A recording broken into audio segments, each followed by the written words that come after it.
Hello, everybody. Oh my goodness, I haven't been live in, I don't know, has it been like a year? I feel like I was going live all the time until all of a sudden my dog died, and then it was like a year ago, and then after that my grandma died, and then I was like way out of steam. So I just didn't go back. Let's be completely honest. Oh, who the hell am I? My bad. Hi, everybody. It's Shaenna, your favorite fabulous fairy. And if I'm not your favorite fabulous fairy, I should be. I'm adorable and I'm humble. No, I'm just kidding. But seriously, though, thanks for watching. Thanks for being here. Today, we're going to be talking about magic and how you can improve your magic with using cards. I don't work with regular playing cards yet, but that's the original form of tarot. So if you've ever wondered, how do I get to the very basic bottom bare roots, you would start with playing cards if you want to be 100% correct. But what we're going to be doing today is we're going to be going over different kinds of cards, oracle cards, sacred journey cards, tarot cards, making magic cards, all that kind of stuff, and say, hey, this is how you use these. So, all right, to get started, I'm going to show you my favorite cards. So I got started on these. These were sacred journey cards. They're technically not for reading your future at all, but I can do that with them very, very easily, and I always have been able to. What these cards were originally for was they came with a journal, and you were supposed to pull one, and it says like grace, practice your spiritual faith and live with grace. And so you were supposed to write something in the journal pertaining to this, and so on and so on. Something about grounding yourself. How did you ground yourself today? Blah, blah, blah, blah, things like that. So for whatever reason, they have been able to help me see the future. I can see it on my own without them, but these are like foolproof. If I have these, there's no ifs, ands, or buts, or maybe I'm right or maybe I'm wrong. I know exactly what's going down. But are they just for that, or can you use them in other ways? Let's look at this one, Fortitude. With resolve, develop courage and strength. Now, typically when this card comes up in a reading, there's something going on in the foundation of the person's home, be it their actual physical home or the home inside their heart. This is basically saying, if you don't have a good foundation, your whole home is just going to topple on over, right? Well, how could you use this card in magic to make this not the truth, to make your foundation solid? I would take this card, and I would take maybe white or a brown candle, and I would cover it in, let's see, what would I use for that? Courage and strength. A little bit of cinnamon, a little bit of orris root, a little bit of clove, so that I command myself to be the creator of my own consciousness. And I would set this card down as my petition. So this card would be, thank you so much. I'd have my candle going, say the candle's right here and your card's right here. Thank you for me developing the courage and the strength that I need to become solid in my foundations and my beliefs. Thank you so much for the courage and strength to follow my beliefs that I know to be true. Things like that. So that's one way that you would use like this kind of card. Now, one thing that's really big with everybody is love. Everybody wants love in their life. Everybody wants love magic and all that kind of stuff. So there's different ways, like this card, To the Moon and Back. This is about longing and wanting something. But you look, she has the wings to get what she wants. She could fly there with her little bird friends if she wanted to. So there's nothing technically holding this woman back. This I would use as a breakthrough spell. So I would use this To the Moon and Back to help me get through whatever obstacle that I thought was unattainable. I would say, thank you so much for allowing me to have the wings to fly to exactly what it is that I need. And I would set this card on my table along with all of my candles and all of my other work. So that's pretty cool. Let's see, Bloom, Touch the Sky. These are so cool. If you haven't had a reading with this deck, I really suggest it. I do a 5 card in this one too. I think my 5 cards are 75 bucks. It's not that much. Definitely one of my more affordable readings.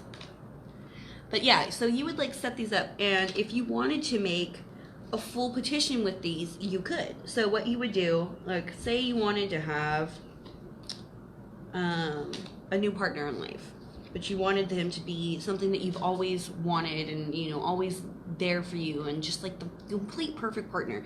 Maybe you're looking for that twin flame relationship or that soulmate relationship.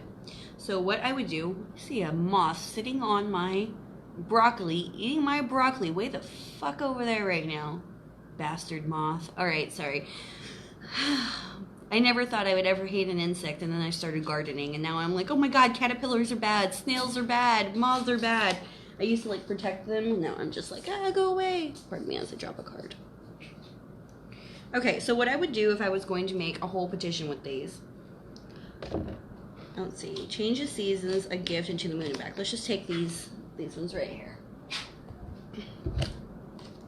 So I would put this down in an order. I would say, here's a change of seasons, okay, and then here are treasured memories.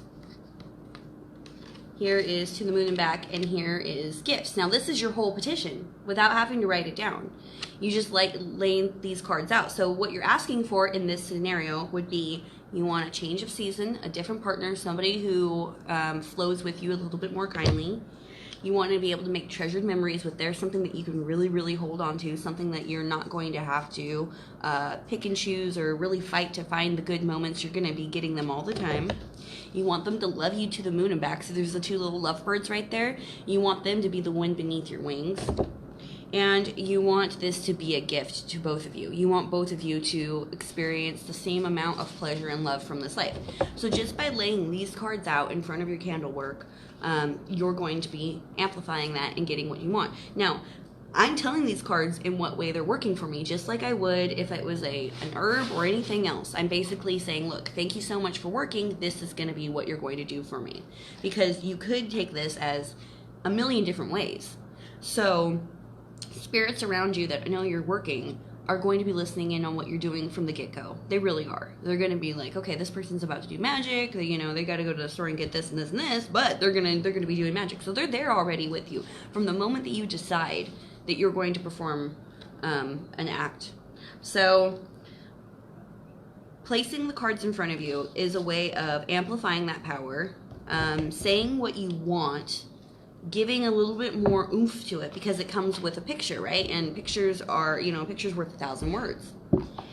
Well, for my birthday, I was given a really cool set of cards. It's Making Magic. And these are cards literally for what I'm talking about. It's for laying it in front of your candle work.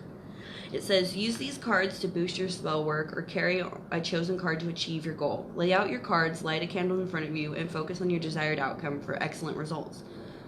That's great, but do you have to have this specific box for that to work? No, you don't. Real quick though, if you want to do love work, what would you do? Here's a goddess card. Here's a self-confidence, learning self-love and self-worth, happy love, and a love term. So would you need all of them? Not necessarily. Maybe put out one or two, but you could put out all of them if that's all that you wanted. A happy love that makes you feel like a goddess and blah, blah, blah, blah, blah, and you're self-confident and all this stuff. I would lay them out and then you focus on them. All right, let's see. Moving on to other cards. So here's the Ocean Tarot. Now this tarot is different because it doesn't have a reverse. Most tarot does. So if you're working with a tarot that has a reverse, make sure the card is right side up or whatever you want to call it, not inverted when you're working with it, so that you're using the side of the card for the purpose it was meant to be used for.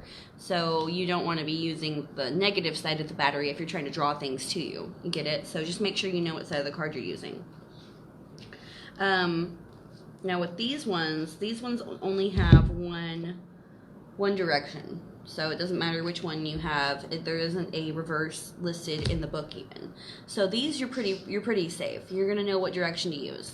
So movement. If you're wanting to do like roads open or something like that, this card would help you. Movement. You're trying to break through. You're trying to get things going. Maybe you're trying to get a house to close. You've been talking to the people. You've been back and forth on the price. It's the perfect place, but for whatever reason, they just can't commit and solidify their agreement. I would use this to get them going. Or say you needed movement in work. The people that are working below you just aren't getting their stuff done. They're always late on their order or whatever it is. I would use this card and get a little bit of movement in my life. And you're going to notice that no matter what deck you get, you're going to get something for everything. So like this one straight up says success, but there is a success card in here. It doesn't say it's success, but it's what it means. I think it's achievement or something like that. And there is a success card in here. these ones. So does it matter what deck you have? No, it really doesn't. You can do whatever you want. If you really wanted to back it up, you might put success and then your victory card, if you have a victory card, or overcome, or manifest, or whatever it is that you're trying to do. Will this amplify your work? It most certainly will. It's not only going to amplify your work, but you're going to see it working quicker and just straight up better all the way around. I think that's pretty much all I wanted to say. You guys pretty much understand what I'm getting at with this. Real quick, I'll look in my Sacred Power cards and see if there's anything else I want to bring up. I love these cards too. These are a great deck. I don't have a bad deck, I'll be honest. I don't use my David Bowies like at all because they are a true tarot, and I got them mostly just because it has David Bowie on them. But okay, so this one's freedom. So maybe this is something you would use if you're trying to break out of a relationship, or if you're trying to leave a job but leave it peacefully and still get your unemployment or whatever your benefits were going to be. You know, this will also help you if you're having a hard time seeing somebody's other side of the fence, you know, and you really can't make your mind see it from their perspective, but you know that you need to. You could use this card for asking you for freedom to, you know, unblocking your memories or your thoughts. So that's pretty much what we do. Could you use cards from different decks and put them together because they say things that you like? Like, what if you wanted this rest card, but the victory from the Ocean Tarot and, you know, fortune from Sacred Journey? Yes, you totally can. They all hold their own vibration. They all hold their own energy, and they're all going to be able to help you in their own way. So that's super, super simple. Just lay your cards out in front of you. Do you have to do a reading to get it first? No, you don't. You can go ahead and just pull them out of the deck because you're using them for a specific purpose. Now, I will say this. After you're done, something I like to do is if you have used a card that's for readings in your work, after the fact, after the candle is done burned out, after you done did it, take that card, put it back in the deck, shuffle, and say, thank you for showing me what the outcome of this work will be, and then lay all your cards out. And guaranteed it's going to say, hey, you did good, or, you know, it could use a little bit of work or whatever, but 9 times out of 10, you're going to see that it's going to say, look, girl, you were right on par, it worked. All right, so that was super short, but I hope you guys liked it, and give a like, a share, a subscribe, all that good shit, and let me know if you tried this. Let me know if it worked for you. Bye.